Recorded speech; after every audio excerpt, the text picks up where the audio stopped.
وقال يا بني لا تدخلوا من باب واحد وادخلوا من أبواب متفرقة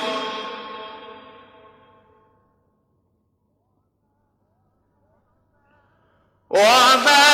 أغني عنكم من الله من شيء إن الحكم إلا لله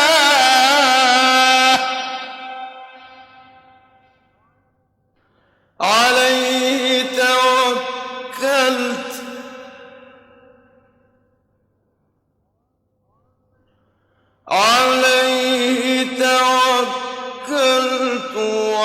وعليه فليتوكل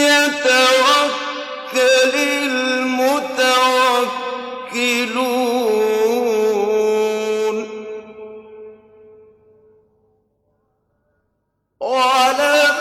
ولما دخلوا من حيث أمرهم أبوهم ما كان يغني عنهم من الله من شيء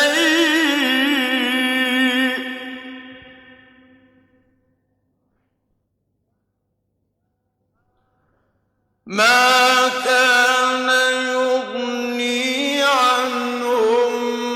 من الله من شيء إلا حاجة في نفس يعقوب قضاها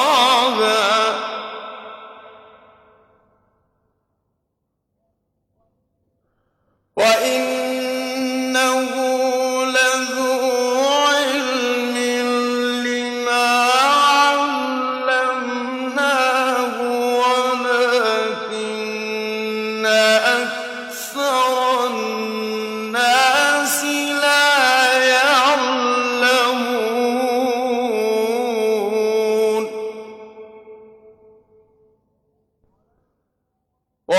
ولما دخلوا على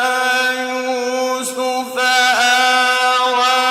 إليه أخاه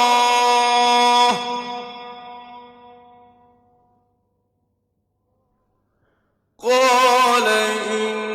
إني أنا أخوك فلا تبتئس